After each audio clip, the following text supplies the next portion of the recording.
Folks, none of our nonsense today.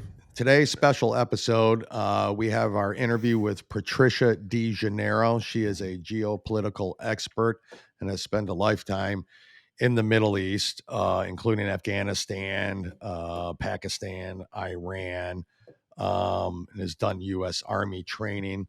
Folks, just stay tuned for that. Keep an open mind, listen to what's going on. When the interview's done, Jim and I will be right back to wrap it up. Well, everybody, we are very, very happy to have with us today Patricia DeGennaro. Who is Patricia? She's an adjunct professor at New York University's Department of Politics, where she teaches courses on international security, civilian and military relations, and U.S. foreign policy. In addition to all that, her work as a professor, she's a senior fellow at the World Policy Institute and a professional service provider and a subject matter expert on Afghanistan, the Middle East, the Arab Gulf states, Pakistan, and Iran.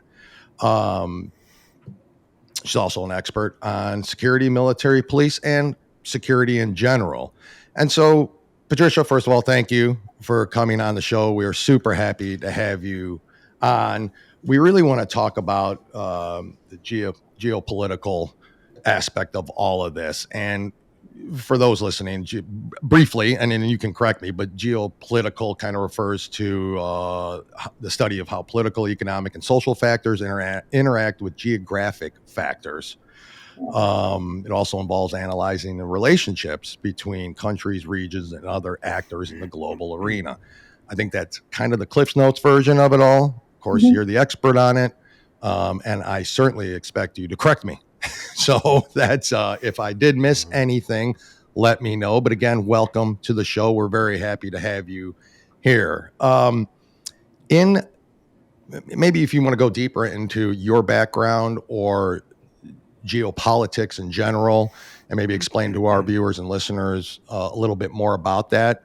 Then we can kind of get into some discussion about how that all really affects the United States and especially what's going on in the Middle East right now. Absolutely. Yeah. It's a very emotional time for a lot of people right now based on what's happening in the Middle East. But I have been a professor at NYU for over 15 years. I stopped teaching for some time now to do some consulting for the U.S. military.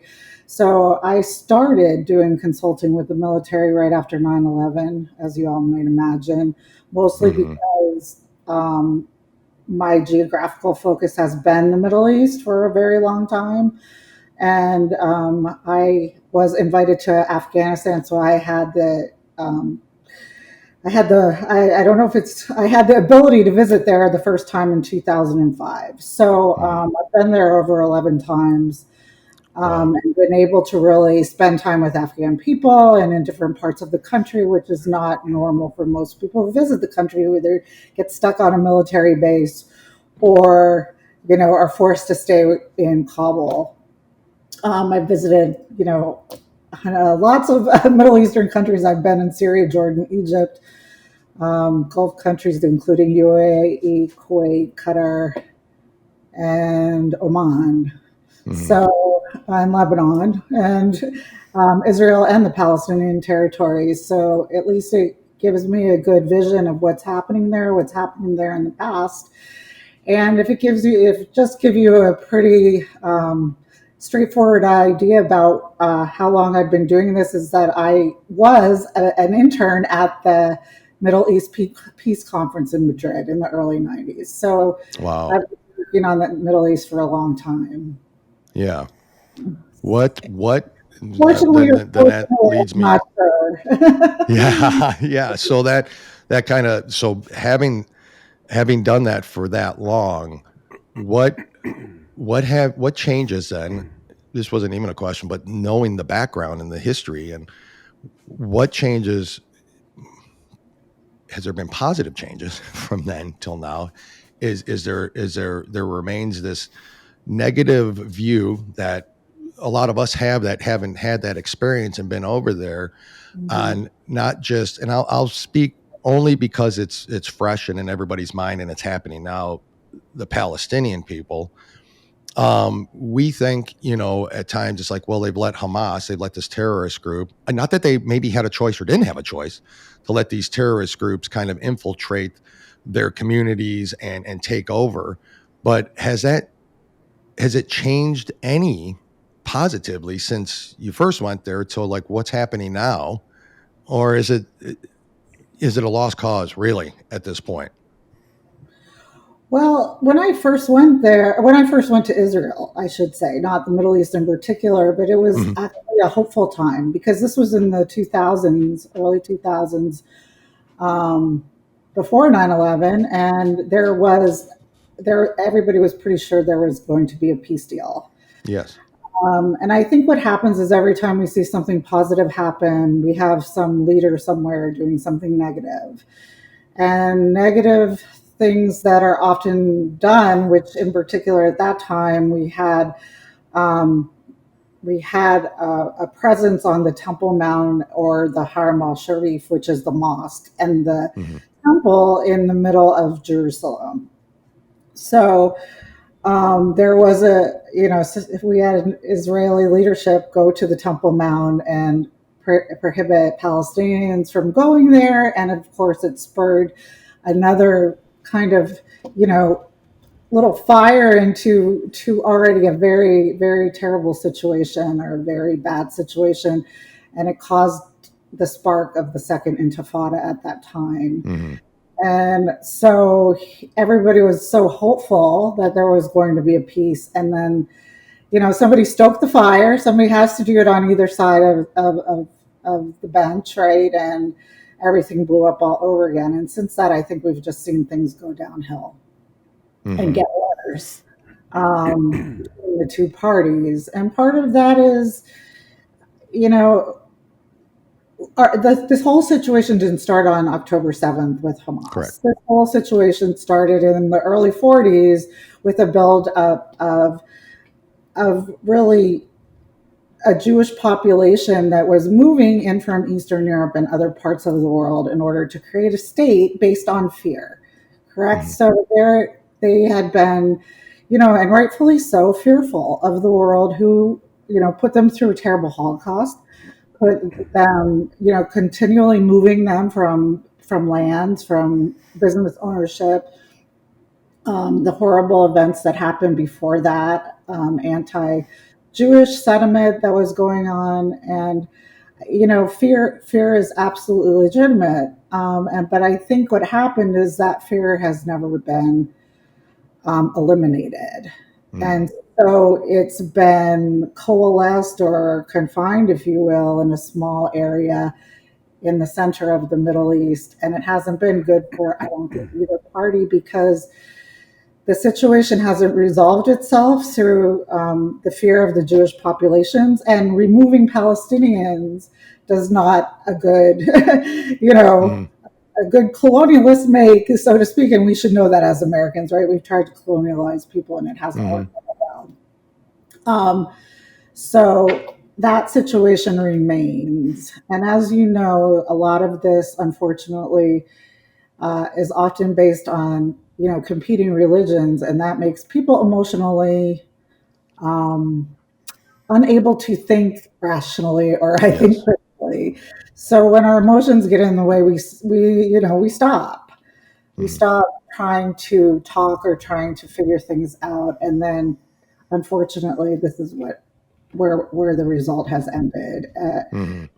at a very deadly place we're in right now. Right. Hmm. And I I fear it's going to get worse before it gets better. Yeah. It's gonna. Yeah. Yeah. And that leads me to my question. I am not at all an expert in the Middle East. I mean, not even close. But I do follow it, and Hmm. I do see here, see there. Um, from somebody who believes in this isn't negative towards one way or the other, but I just because of the way the hatred and really honestly hatred towards each other, okay, and I just don't see how there's any hope for the Middle East. It just seems like there's too many radicals over there and too many extremists, and you've got one of the biggest, Iran, who funds two of the largest terrorist groups. Um, is there hope, or am I not seeing what is really going on? Am I just, because I'm seeing what I watch and it just doesn't seem like it's helpful? So is there a hope? Well, I mean, it often seems like what policies are made by governments and leaderships are perceptions that the population take on. And I really don't, I think, having traveled around the area quite a bit, I saw a different side to the population. Yeah, there is resentment for sure. Especially on the Arab side. I mean, if you're sitting in refugee camps, you lost your land, you lost your homes. There's a lot of resentment there, but I think there is a lot of hope that things can change. Those people want to go home, and most of the Israelis are never ever going to let them go home because that inhibits this kind of idea of a Jewish state. So I think where the hope has to come in, where is Israelis have to the Jewish population has to deal with the fear, and I think until they do that, they're always going to fear the other being in their presence, and that's part of the problem. But doing unto others is really not the answer, right? So this is like a circle of hatred, and I think that it often baffles me that after something as horrible as a Holocaust, that anyone would behave this way towards another person. Never again is never again, and I think we're seeing that with all of the Jewish communities that are standing up in New York and here and everywhere else saying, not in my name. And they're really seeing what's happening from this consumption of what is there, also very extremists, right? So you have extremists on both sides that are probably not a majority, but they're the ones. But in Israel right now, the extremists are in charge, and they're not so in charge on the other side. And remember, Palestinians never had a state. They never had a government. They don't have a military. They don't have an army. And I think often what happens is when people are so marginalized and become such outcasts or pariahs, for example, that you have these groups that form. I mean, we see it in the U.S., right? People are very unhappy. We're seeing groups form in the U.S. that are going after other people in the United States. It's really kind of frightening.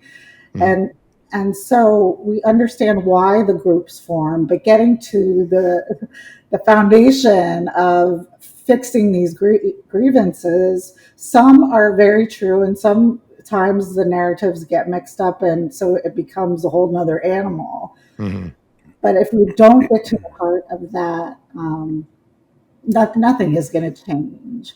But I will say something very quickly is that prior to these attacks that happened in the beginning of this, horrible, deadly situation, you saw a lot of movement in the Arab world. Now I work there, right? So I am able to see some of the movement, and some of the movement is happening between Saudi Arabia, Iran, and Iraq, saying, we can't live in instability our whole life.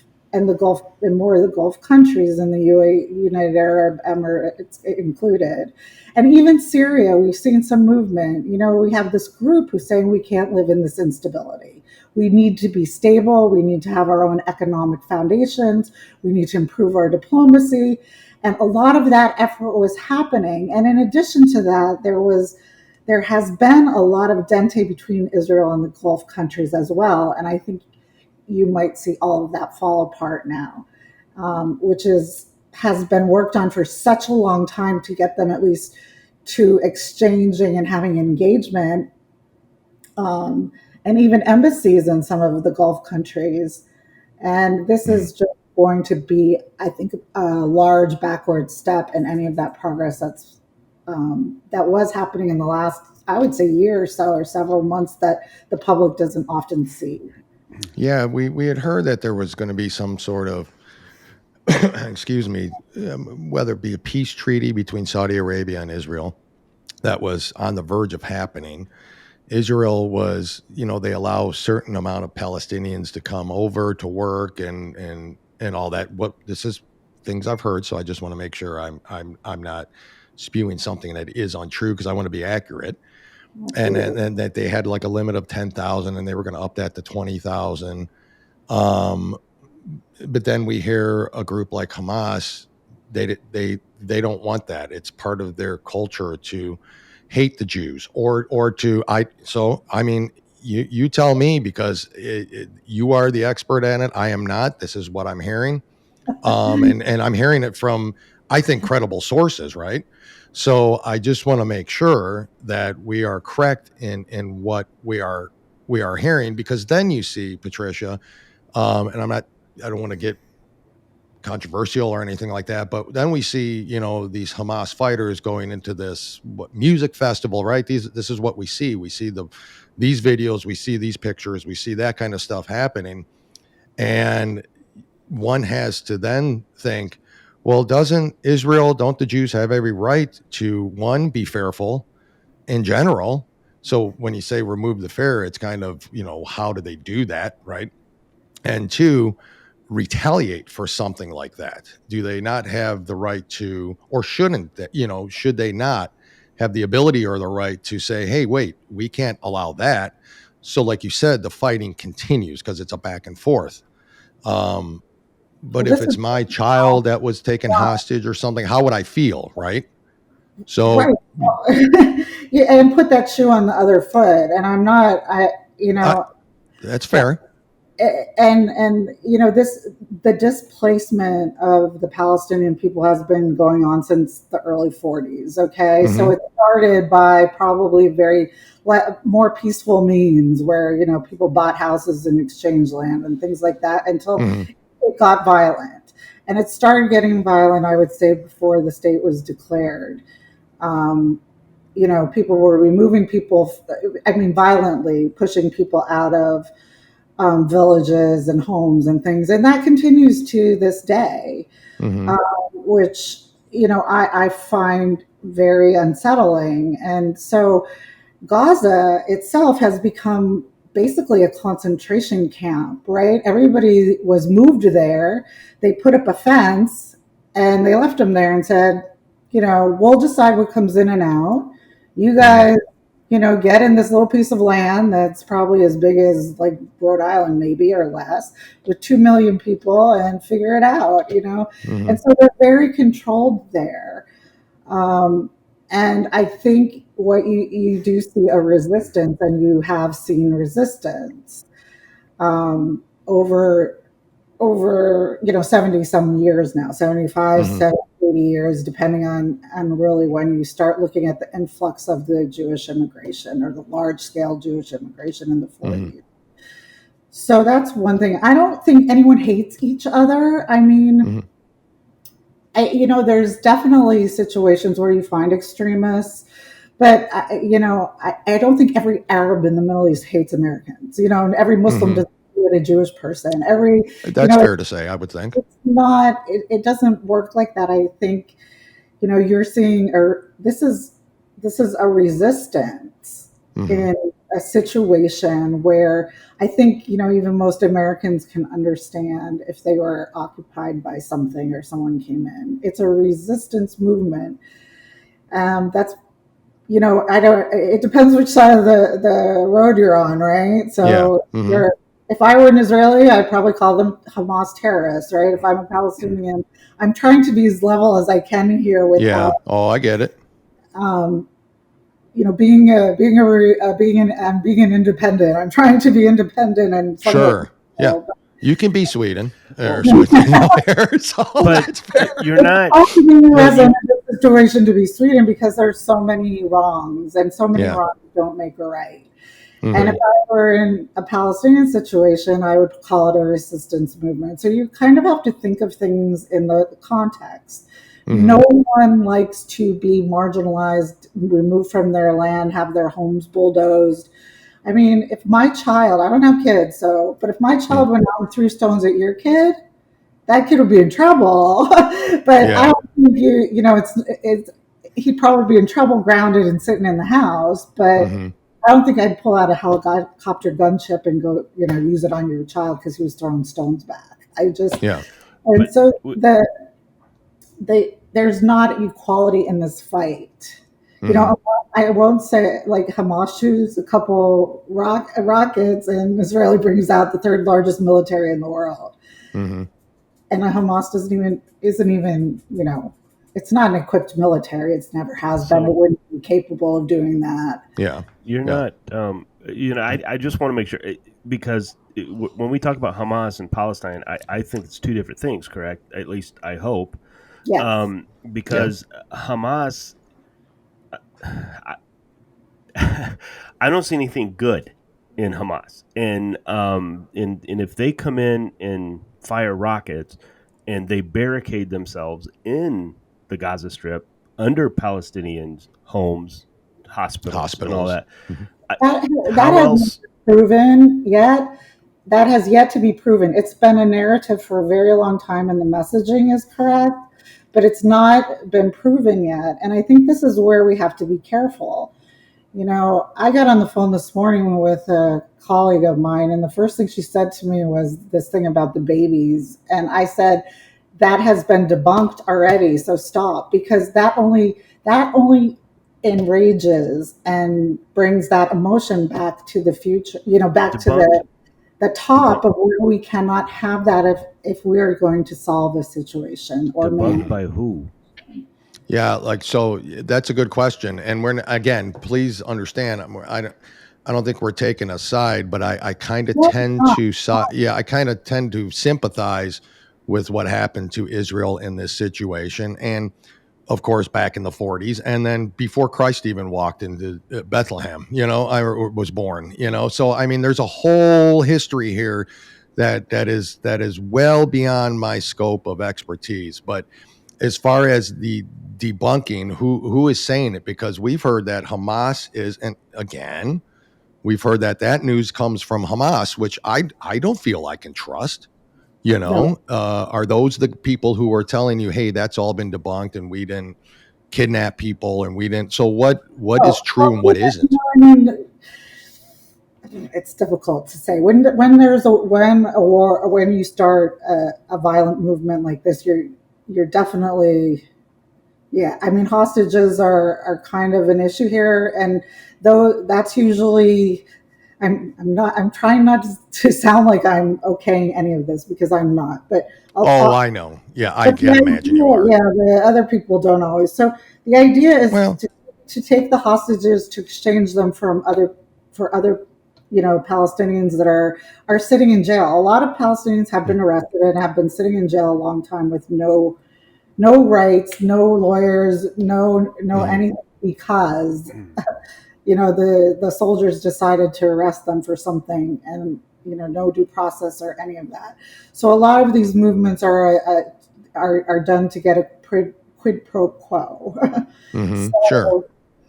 So, but I am not sure how I would feel if I'm sitting in what I view as a concentration camp and I'm watching a party outside of my wall that I'm not allowed to cross. hmm And so it's all of these things are antagonistic, and that hmm makes people crazy. Yeah. it, Yeah. it really makes people want to do things I don't think you and I would think about doing most of the time or ever. Do you And think, though, Patricia, that Israel, if mhm. there was no gate, if they allowed for the interaction between Palestinians and Israelis, and they tried to mesh all of that, do you firmly believe that there would be no Hamas or terroristic threats on Israel or the Jews at all? Still, or I think it depends. I mean, they had that same conversation when Ireland decided on a peace process, right? It hmm was, are we yeah, going to continue to bomb the other side? And the answer was, there were instances that did happen, but in the end, the IRA is part of the government now, and the same thing. is true in Lebanon for Hezbollah as part of the government now. So I think as these people become part of society and have ownership in society and become part of that legislative and governance authority, they realize that it's bigger than themselves, right? Mm-hmm. And so they have to answer to those kinds of things. And that's what happens. We're fortunate to be able to have these discussions, right? We have a different kind of quote unquote free society in most ways, okay, but not in all ways. But the discussions in most parts of the world these are not, or they're not capable of having these discussions. But as people integrate in society and get there, they do. Now, I've been part of a lot of discussions, as I said, from Madrid until 2000. There are a lot of programs where they integrate, and one is called the Seeds of Peace, and I don't even know if it's still working anymore, but they have Palestinian, Israeli, Jordanian children come together and like at a camp. And they come home loving each other, right? And then they get home and all of this pressure is on them to be separate again. So and this is what happens, and it's so unfortunate that I get home and I say, I want to play with my next door neighbor. She was my best friend for the last 3 months. And my parents are going, can't go across the red line, can't do that. Those are the enemy over there, and all of a sudden it's holy crap. So then you grow up in this society and where it can stop. It's stopped in other places, but we have to find people who have the courage to make it stop, right? And we haven't found that. And I hate to, I'm sorry, but you talk about extremists. I think that, that this is where extremism is born. When you have two countries that, are in such a hate cycle and a security fear dilemma, right? We call this a national security dilemma, where I keep getting more weapons because I'm so scared of my Russia. So the U.S. keeps getting more weapons. Russia gets more weapons. The U.S. gets more. And so this is your security dilemma where it just becomes a big circle until somebody has to stop it. So, I mean, as far as defending oneself, both sides, I think, have a right to defend themselves. So where do you go from there? Well, I don't know. And that's a good question. I don't think, I certainly appreciate your expertise on this. I really do. Listen, I haven't been to the region. I have one belief. I don't want to say one belief. I'm open minded to hearing the whole situation because I don't know enough about it. To me, I think besides all of that, there's a lot of media driven things that happen. What they want you to know, what they want you to see. I think that happens on both sides. No doubt about it. It's a 24-hour news cycle and we got to fill it with something. Right. So I don't disbelieve that. I don't know what we don't know. Right. I don't know what I don't know. So there's things that I hear and I see on multiple news sources that lead me to believe that I should really stand with Israel on this, right? Right. Other than what I'm seeing, on the Palestine protests, some what I would call maybe extremists on both sides of our, Congress, one way or the other. I don't know that either one's correct at all. Matter of fact, I don't even know who to trust really at this point. It's true. I don't know who to trust. I only know what I know and I don't know what I don't know. Right. So having said that, you had mentioned, and I'd like to get back to it a little bit about, some of the things that have been debunked or things that we are hearing here that maybe are not true, or maybe they are, but who is debunking these? Who are the sources? And I'm not saying you a particular source or something that you have, but who is saying that there wasn't a baby put in an oven, or they didn't behead this group of people, or they didn't, like, is that just is it propaganda we're being fed, or is that really happening? Because I think from what like I said, my little bit of knowledge I know, I believe it's happening. So tell me it's not, and tell me why it's not. Well, first of all, nobody really can get out of Gaza. I mean, this was kind of an anomaly that happened, but Okay. you find you'll find several sources that have come out, and this happens when people are allowed to get in the area and be able to see the area. That happens. There's also information that come from, in this case, it was a kibbutz next to an operating base, an Israeli operating base. Mm-hmm. So people will get in the area and they'll finally get to see a lot of the situation that happened there, where they can question and start seeing the munitions that were used, what kind of destruction that they caused, and the like. So, I'm not a weapons expert, but we have weapons experts that usually go in the region, and I know there are a lot of UN representatives as well who have been in the region for a very long time. So, people who have been like UN staff members in the region a long time are able to see and able to tell.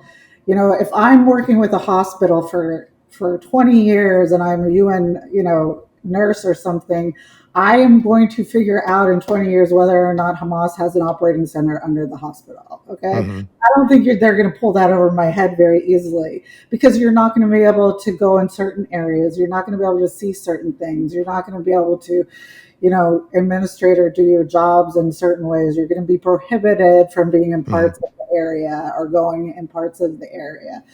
So you'll hear statements that have come out from a lot of these people who have been there a long time. I heard a doctor this morning saying he was working in that hospital for 8 years. He's never seen anything like that. So, I mean, it's kind of this thought process, but I would say, if according to people who, we have a Geneva Convention, and regardless if Hamas had an operating center in a hospital, if you drop a bomb on that hospital, that is against the Geneva Convention. Killing innocent people at a hospital, no doubt. Okay, so hospitals for one thing, and civilians are another thing. So I think that the attack that happened in southern Israel outside of Gaza was appalling, right? But killing 9,000, now the count's 9,000 people, 3,000 or 4,000 of them children, that it doesn't give you the right to become evil or become the bad person, and this is unfortunately, and this is the Israeli or the side of extremism that you're seeing, right? Because you have those guys up there. I'm tired of removing the Palestinians piece by piece. I'm tired of them. They had this uprising, that uprising, this and that, and we're just going to go in there. They can't eat, they can't drink, the electricity's going off, blah, blah, blah. I mean, like, wow, no, that doesn't give you the right to do that. But I feel like, go on, Jim. I'm sorry. Go on. No, this is super interesting. We've kind of gotten to nothing we really wanted to discuss, but this is one really of the questions that I have, because this is interesting, is that you mentioned the Palestinians killed. From what we understand, and we were told by somebody very, very knowledgeable with this type of stuff, that you can't trust anything coming out of that side. They're going to exaggerate things. They're going to do this. They're going to do that. When you said 3,000 children, I watch the news cycles, and I am not hearing those numbers. And I watch news cycles from everywhere.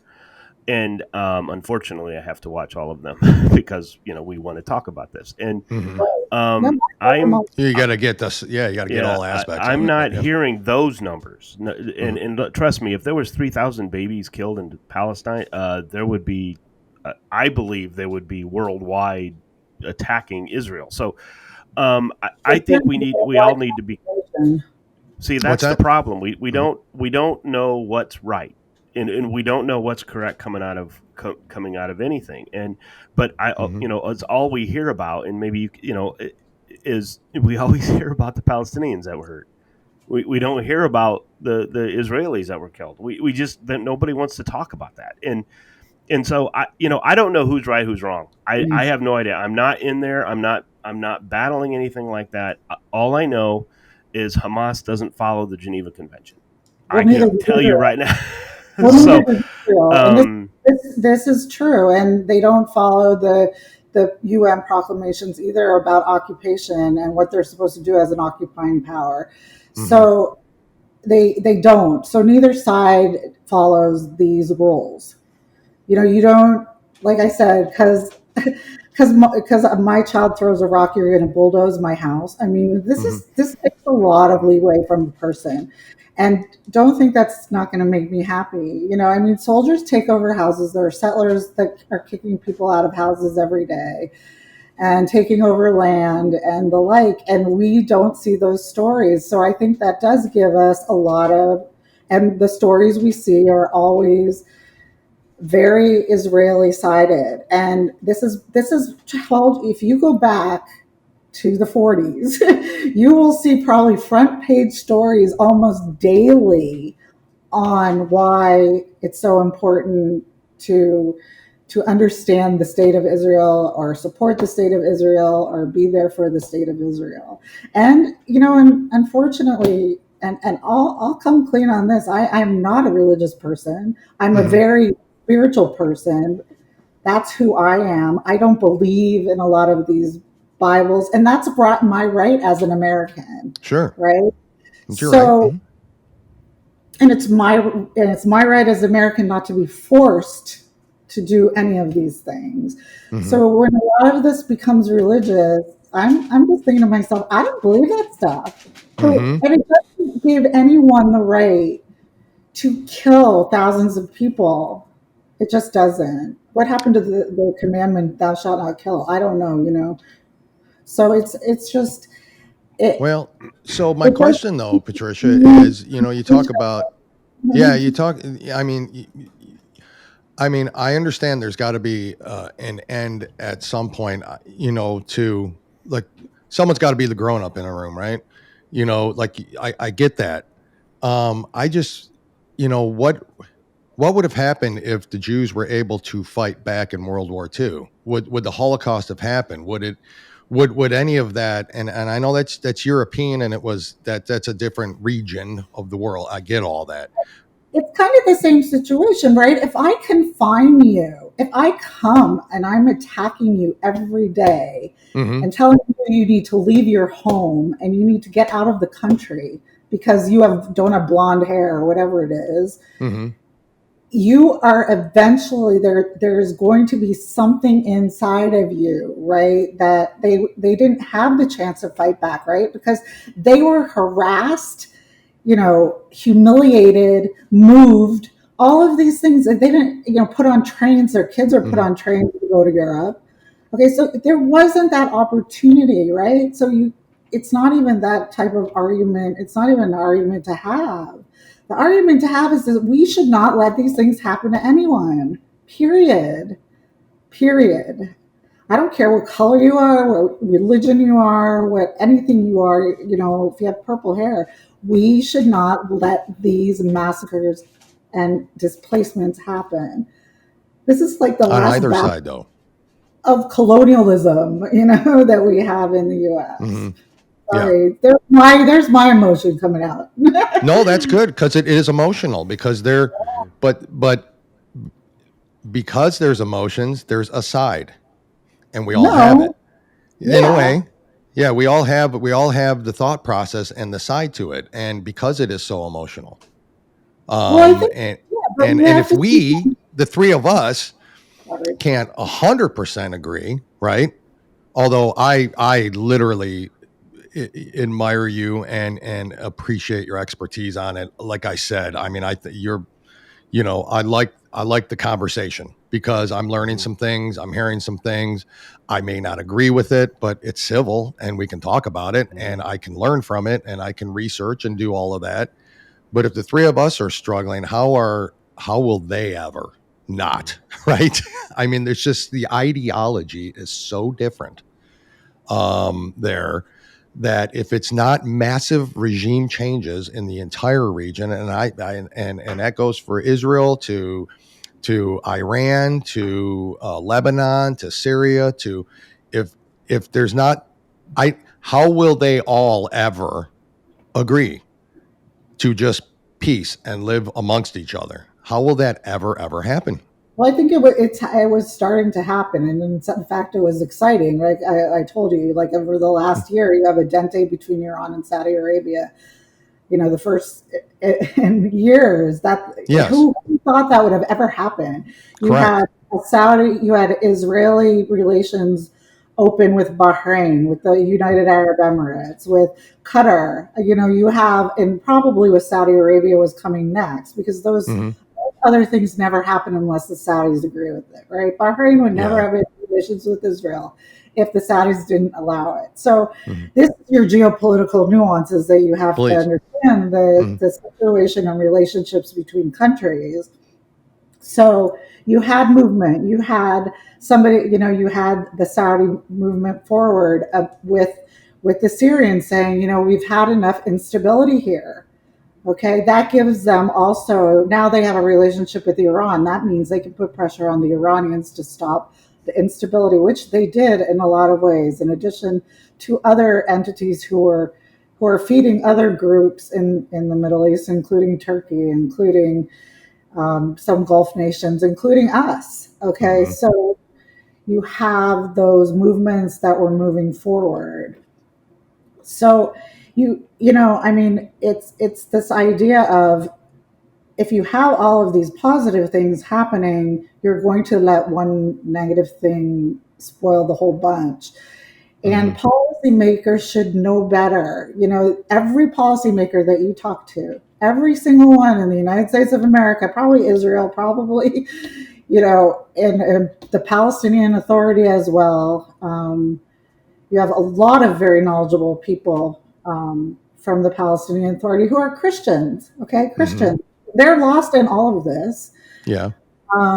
Who all understand this needs to be a political solution, but you're having countries dump weapons, right? In this, including us, we are the Mhm. biggest weapons, you know, producer and seller in the world. And what are we doing? We're not saying we want a peace agreement, stop the violence. No, we're sending more weapons to the Mhm. region. Today, this is what they're talking about on Capitol Hill, sending more weapons. Well, it's like supporting Ukraine. It's like all of it, sending more money for weapons, sending weapons, When sending. when do you stop? And Well, Well, I don't. I You're understand. not wrong. I Yeah. who understand that. and we're, you know, in Ukraine, we're talking about nuclear powers. We're talking about nuclear powers in the Middle Well, East. Okay, well, and I they have Yes. understand. You know, Yeah. I understand that nuclear weapons they could use if they really want to. people pour Mhm. fuel on the fire. I get it. Okay, Yeah. but Mhm. you know, a lot of people say, and I Mhm. don't agree with this, but a lot of people say that when 9/11 happened, there's people that say that it was our fault because we triggered it. Mhm. And With that. I got it. That is not correct. So this is what happened. There's so many things that come in. Okay, yeah, we've done some things. Fine. Okay, no one's perfect. No one's out there. But then when they attack us, we can't attack back. See, that's what bothers me. It's like when people get attacked, you can't fight back. You got to talk politically. You got to do this. You got to, and it's not working. It doesn't work, We and don't it's do it. We haven't and done it since 1995. We've it's never our because it never diplomacy works. on down. It's probably, you know, since Eisenhower, you know, warned against the military-industrial complex. Our diplomacy has gone way down, and the robustness is not behind that at all. It's really, we're very military driven. We're military industrial driven, and that does cause a lot of problems because, you know, during Bosnia, I have friends that fought that in Bosnia, and they were being shot at with American weapons that were given to other countries and moved through there. So they could have weapons. And so you imagine, like, I have these, you know, these guys that are in Apache helicopters and stuff being shot at with American weapons we sent to Hmm. Iraq or Afghanistan or wherever else. And now I'm like, shit, why did we send, sorry. No, you're allowed to say that on the show. Mhm. This is, like I said, this is, yeah, And you know, this whole argument, if we don't send them, somebody else will let them send them because their weapons are crap, you know, and yeah, I'm not yeah. scared of that. Hmm. And you know, like, sorry, Hamas weapons are crap. But let me address one other thing. Sure. After Afghanistan, it was an organization that carried out that attack. It was not a nation state. Hmm. When you start talking about retaliation, and this holds true for Hamas, right? Hamas is an organization, it's not the Palestinian people. It's an organization that grew out of repression, concentration camp, all of these, you know, Palestinian occupation, etc. It's not, you know, so how do you start to determine, you know, were we supposed to attack Afghanistan? They were there in Afghanistan. Now, there are a lot of cultural issues with Afghans that we didn't understand that we could have worked through. But we decided not to. We decided to go and, you know, and I thought my impression of 9/11 was it was a fork in the road and we had a choice. We had a choice to go start a lot of war, which I think we did. We started a war there, we started a war in Iraq. Or we had a choice to say, okay, everybody friggin' sit down now. And this is going to be a new beginning. Stop. Let's work on the climate. Let's work on education. Let's work on something better than killing each other. But Oh, no, you're too we're nice, each other. really. Like you're such a positive. Like I mean, I don't mean that negatively. I Are mean we that. that involved? Are we that No, I don't know. I mean, I'm not. First of all, I think it was Saudi Arabia that had more to do with it 9/11 than anything else. But at any rate, unbelievable? yeah. So I'm not. I've never felt Saudi Arabia was an ally of ours. I've never trusted them. So it's not that issue. But damn it, Patricia. I Who mean, wants to I just war. How far does war go back in this world? You know, Romans before then for forever, right? And it's all about either religion or land or whatever, right? So it's kind of those things. It's power. You're not wrong. no. For sure, it's power driven. Um, I just can't see how you you I your positive attitude is amazing to me, and I mean that, and I'm not trying to be, you know, confrontational with you at all. I don't agree with you, but that's okay. I mean, it's okay not to. I just I don't see it ever happening, and why? Because there's always going to be somebody that wants power. There's always going to be somebody that wants land or wants this because of this resource, whether it's oil or wheat or you name it. There's always going to be somebody that wants that particular. And if say if we did nothing, if our land was being attacked, what would happen to us? What would happen to your home? What would happen to my family? What would happen to where I live, my community, my Pretty state? lucky, right? Well, we We're are, but we're geographically located in an area where we are that and protected in that way, right? So I can't begin to imagine what it's like over there in the Middle East, or even, you know, Europe, or, you know, Eastern Europe, or any of that area, right? I can't even imagine that, it's, because we have it's, been blessed it's like to most be here. places. What's I mean, that? I think that's what we miss about Americans. I mean, populations are like most places, right? You do have these power hungry people that I think have employed this system of continuous. I'm going to get them. I want more than they have. I want to be bigger, Sure. better, stronger, power, whatever. And I mean, the U.S. is the superpower, so it's set the precedent for a lot of this systemic kind of Hmm. behavior that happens between nations. Um, but I think most people, most populations, they want to wake up every day, be able to feed their family, get to, some kind of job that makes them feel like they're adding value to the world and to life. Come home with the people that they love and have a nice dinner, glass of wine, whatever it is, be able to get up the next morning, not have to worry about going to work and getting shot. Even though that's I agree. Most people would okay, prefer that's a big that. here, but this is what most people want. I think if you go to the Middle East, you'll find that it's the same thing. Most people are trying to make money, they're trying to make a good living, they're trying to take care of their kids and their families. And we forget we love our children as much as they do. It's just that there have been studies about poverty. Okay, when people are in such a dire, impoverished states, all they think about is survival. Where is my next check coming from? Where is my next food coming from? Where is my next, whatever it is? When am I going to get water? Maybe, and this doesn't happen in a lot of countries. And so, when you're so impoverished, you don't have the ability to take care of yourself, let alone children and other people. So it becomes, so kids are out there doing whatever they want. You can't control it. And that's often one of the things that's a narrative or a message, right? Those Palestinians don't care about their kids. No, they do. They do. They just. Yeah. I mean, I firmly, I don't disagree with that. I'm sure points from here to the grocery store, you're going to be a little pissed off by the end of the day. I mean, I get that. I do get that. I understand that. I also understand why the Jewish community is pissed. I also understand their fear, and so there are. We have to protect them so this stuff doesn't happen, right?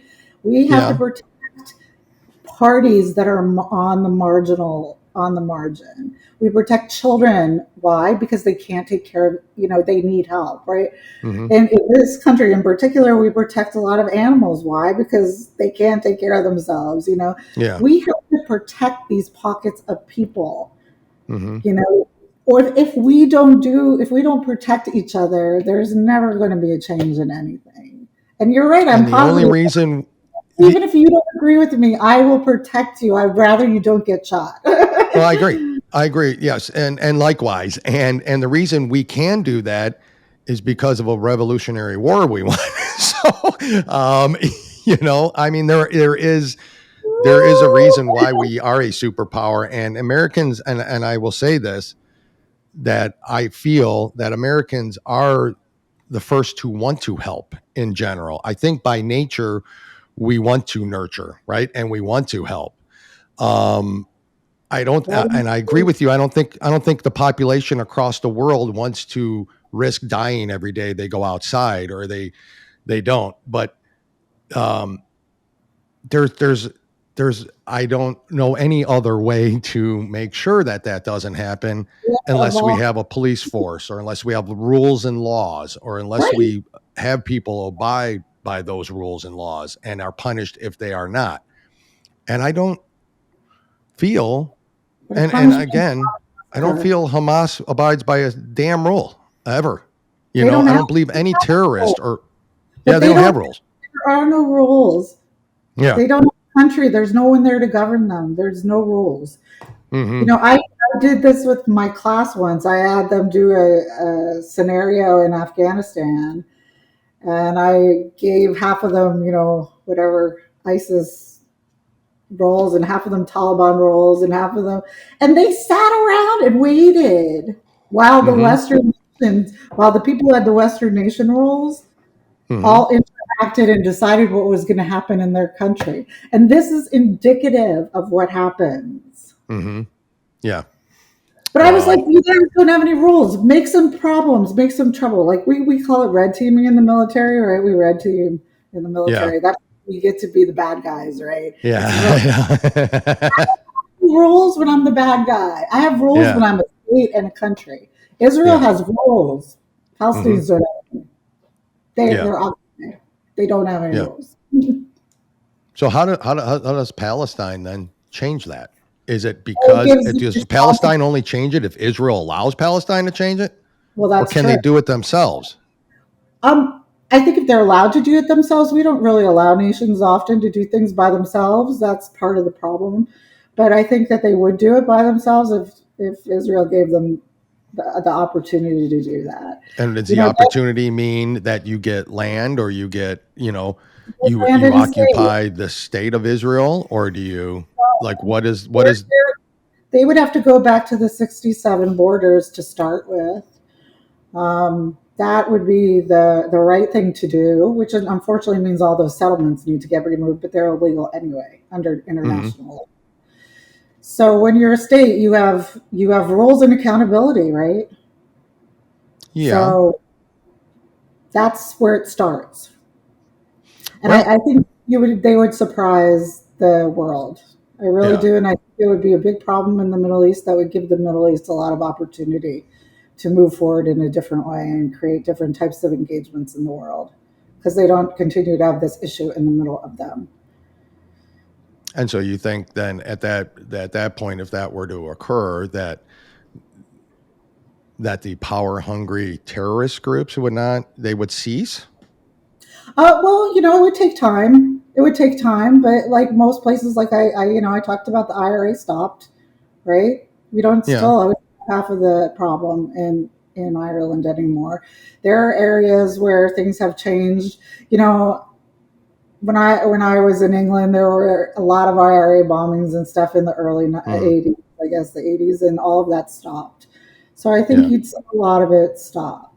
I don't think it would be gone, but we're seeing the same thing with, if you strengthen Syria, I guarantee you ISIS fighters, they're almost gone anyway, right? But this is because we've given Iraq the opportunity to become stronger internally. I think once Syria becomes stronger internally, you'll see a lot of the stabilization happen. And I think that was absolutely the goal of Saudi Arabia in changing their relationship with Iran, trying to improve diplomacy in the region and diplomatic efforts in the region. I don't know if people are ever going to stop shooting each other, but we just make it easier for them lately. Jim, you're awfully quiet. See, it's a quiet one. Dale was taking over the show. So. I'm sorry. I just, as things are popping in my head. Go on, Jim. My apologies. We're good. We're coming up on an hour, so. Oh yeah, I know. Yeah, we will. We didn't. I mean, I literally, again, Jim and I had a laundry list of questions that had nothing to do with really that whole particular subject matter, but sort of did. But it's. I will say this again. I appreciate your expertise, and you've been on the ground with people that live in that region. Not the military folks so much, or terrorist groups, or maybe you have. I don't know. Maybe you've interviewed a terrorist or two. I don't know. But run across a few Taliban guys in my life. Did you? Yeah. Yeah. That's. I mean, in Afghanistan, I'm certain, right? So I do appreciate that, and honestly, I appreciate your positivity towards how it should be done. No, don't. I mean, I think that's good. I mean, honest to God, I am not a super like rah, let's all sit down at the table and get along guy, right? I'm not. I'm like, I like what I like, and I want to keep it this way. I like my Second Amendment. I like my rights here in the country. I don't want anybody infringing on any of those, So, and I don't think you do either. It's not that you want people infringing on your rights. But I just would know how I'd react if someone was trying to take them away, So it's again, happening. you gave people are trying to take my rights away every day. I live in Florida. Holy crap. I'm not allowed to read books. I'm not allowed to see things. I'm not allowed to be. Oh, see, we are not going to get along ever. Yeah. That is so not. See, that's not correct. That's not a correct statement. Not. You can read them. You can read them. You can go to the library. Can't teach your children. You can go on Amazon. Why should a 10-year-old we can have that kid, argument later? Yeah. Anyway. Don't What's that? on me. Yeah. Anyways, Patricia, we appreciate the time. It was, longer than we actually anticipated, and we appreciate you giving it to us. Again, I really do. Yeah, I mean, I'm glad we had the conversation. I literally, a lot of times we get people that we pretty much 100% agree with, right? Our ideology and our show yields itself to those kind of people. It's those kind of people and your kind of people. I'm not trying to differentiate like that, but I'm saying that, I appreciate the fact that you do have a different opinion about it than what we're seeing and what we know. Again, I'm not so sure I would agree with you on most things, right? But that's okay because that's what America's about, But and it's a great conversation. Everybody has a right to believe that. Everyone has a right, and I haven't been there, so I will take your word for what's going on over there because I haven't been there. Now we also know folks that have fought in the military and the Navy SEALs and those guys that have been there doing things like that, and we certainly value their service and opinion too. So it's no less of a value of opinion for you. So I just know. I mean, if we start talking Florida, we probably will end up in a war, you and I. But anyways, that's just that. But we're allowed to. We're allowed to have that opinion. I mean, but this is kind of where we need to be, right?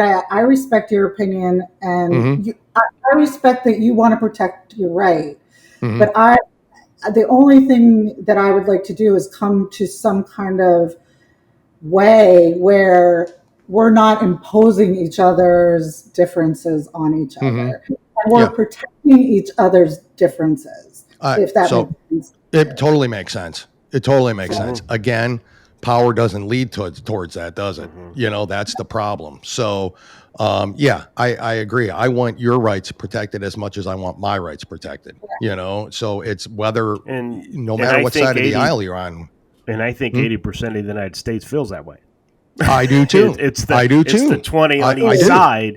That's the problem. So that's the problem. Extremism on both, right? So that's have another show on this next time. That would be we should. I'd love to have you back because I love it. I mean, it was enjoyable, at least for me. I mean, I loved hearing that. I like having the discussion. We can have. You want to come back? We can. We can battle it out some more. And maybe I'll get to talk as adults should, huh? Maybe Jim can talk next time. Maybe I'll get to talk next time. Yeah. I told you he was quiet the night before the show, Patricia, and he's sneaky that way. So I'm just telling you, Jim. I'm sorry. I apologize. I did do a lot of talking today. Next time, Patricia, it'll be you and Jim, and I'll sit back and I can't do it. Who am I kidding? I cannot.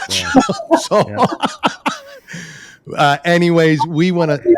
We should try harder to have good conversations like this. So we honestly, it 100%. It really needs 100%. To be done. Because it can be done. It's how it should be done. It's how Congress should work. It's how it's really how it should work. But see, that's the there's problem. A differing of opinions. That's all. Again, 80% of the population can sit and have some reasonable conversations. They sure can. The other 20%.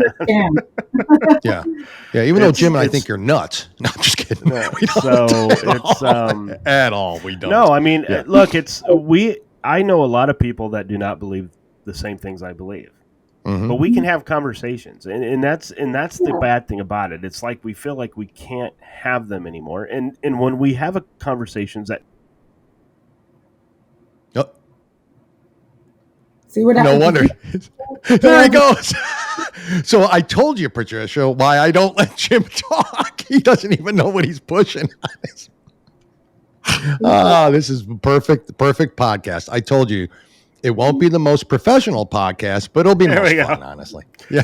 Go ahead. Jim. No, anyway, that's what we need to do. We just need to have these conversations where we can actually have them, because you're not going to agree with me 100%. I'm not going to agree with you 100%, but you know what? There's probably 80% that we could, or somewhere 70 to 80, right? Because again, I wish everybody could sit down and work things out. I really do. I think it would be a phenomenal thing. Because I'm not that I agree with you on. I think, man, I just wish there was a way that we could all, but one side or the other will push it, and it's just it's unfortunate. But it is unfortunate, and it's how we have to do. When you get to it's what I think or nothing, you've lost it right there. So yeah. I think that's true too. So, again, we will let you go. This has been super enjoyable for me, honestly. Yeah. You know, Yeah. to probably more so for me than Jim, because I didn't let him talk, but you saw why there at the end. So if you do want to come back, you let us know. We can have further discussions on it as things develop. If you want to talk about other subjects, we didn't even get into the whole geopolitical and how it affects commerce here and things. Well, we kind of did. Kind of did, but not really. We sort of did, but we really didn't get there. But again, we thank you for coming on. I really did enjoy it. Oh, no problem. And if you if you want to come back, you let us know. We'd love to have you. Yep. Excellent. Excellent. Let's do it then. All right. We will talk to you soon. Thank you. Thank you. Bye-bye. Well, first, I want to thank her for coming on. She's very calm, very, very assertive in her way. She's an expert in that area. It's okay to not agree, folks, and we don't. There's no way I just don't see her points. I appreciate her expertise, and I think the interview was cordial. I must apologize to Jim because I did do a lot of stupid talking, and I apologize to you, Jim, for that. Honestly, on air and publicly to our people, I apologize. I just couldn't figure it. I was baffled that that I am actually physically speaking. Now, of course, we see it all over the news that we were actually speaking with somebody who was like, well, you got to understand the Palestinian people's point of view. In a way, I kind of do. Don't get me wrong. That's not what I'm saying. They're not controlled. This isn't a Palestinian people thing. This is Hamas and terrorists. And when Israel fights back, like they have every right to do, like we did on 9/11, maybe the wrong direction, we did it too, but on 9/11, when we did it, we had every right to do it. They have every right to do it. And I'm sorry that when you're firing into Gaza, there's going to be some civilian casualties. That's called war. Well, we talked about it that Israel warned them, leave. Hamas wouldn't let them leave. Wouldn't let them leave. So what choice do they have? Right. The diplomacy and the kumbaya, and we should all get along. I appreciate that out of her. I really do. I think she's a good-hearted person. I really do. Well, and I like all her. of I us, like Patricia. All of us want that. Right? All of us want all that, of us though. wish we But could there's a all sit realistic- down. But look, guys, we know this group, these terrorists, okay, and some state-sponsored terrorism. Okay, Correct. so the states like Iran and Saudi Arabia, correct, want Israel removed from the map. That's what they want, and they want the United States to be completely defeated. This is their goal. Correct. Okay, so and whether it's because the United States, I believe Bin Laden was upset because we built military bases on Saudi soil, right? I think that's really where all of that started. We did it to protect Saudi Arabia. Yeah, and we did it to help that region. We didn't do it to conquer. We didn't take over anybody. We didn't take over anything. Yeah, we didn't control all the oil from Saudi Arabia like we were accused of when we went in there. And so, guys, we brought her on and we had the interview because she was completely different than anybody we ever interviewed. Correct. Yep. But as Dale put it, she's very cordial. Very cordial. And we did not, we saw, her eye rolling a little bit when we brought up certain things. And still I'm waiting for the proof that something was debunked. I haven't seen it. And, especially after seeing footage now of all the slaughtering. We all want to hold hands and say, okay, how do we move on from here? We do. We all ideal. want that. The ideal situation, right? Perfect. But, world. Ceasefire. All these people calling for ceasefire for Israel. You think Hamas is going to listen to that? Yeah. No. And the only thing Hamas wants is to ruin Israel. Correct. That's what they're trying to do. Right. And so, and folks, if the 9/11 one really bothered me. Yeah. That bothered me big time. And, granted, would the proper response be, okay, guys, you got us. What can we do to work this out? No. Never. No. Because then they're like, we got them. Yeah, we got We're it. going to be able to keep doing this. We're That's going right. to be able to keep, It's like trading hostages for billions of dollars. We got them. Now we know. Now they've showed their hand. Now we know what they're willing to do. That's right. You got to peace through strength. I mean, come on, guys. I mean, that's what you have to have. And I appreciate Patricia, and we'll have her back, and we'll talk about other subjects because she's got a whole new. Yeah, she made a comment towards the end that kind of almost set us off to another. Florida, and I think they're trying to ban To Kill a Mockingbird. The left is now, aren't they? That's not us. That's not us, people. That's when you see banned book list and you see any of those great novels from pasts. Okay. Yeah. That's not us. Nope. It's the porn kids books that we're after. Yeah, and you can still buy them in case Patricia wants to know, and we'll get into that conversation some other time with her. But anyways, folks, thanks for sticking through that. I'm sure there was some angry moments for you in there like there was us. I hope you appreciate the fact that we didn't scream and yell, because that doesn't solve anything. That doesn't solve anything either. So you lose the argument. Yeah, that's right. You lose the argument at that point. So Jim, anyways, that's it, folks. Stay tuned for tomorrow, Thursday, this episode. Until then, thank you for watching. Remember to like, follow, and share on Rumble, as Jim would say perfectly every time for me. Anything else, Jim, to add to this? Nope. All right. God bless. Talk to you later. See you. You've been listening to the Two Guys, One Coup podcast with Dale and Jim. Remember, you can watch on YouTube and Rumble and listen on Spotify, Apple Podcasts, Stitcher, or anywhere you listen to podcasts. And if you like what you hear, go ahead and give us a 5-star review. We really appreciate it, and it helps others find us when searching for podcasts. Don't forget to follow us on Facebook and TikTok. Just search for Two Guys, One Coup. That's the number 2, guys, and the number 1, Coup, C-O-U-P. Thanks again for listening to the Two Guys, One Coup podcast, and God bless the United States of America.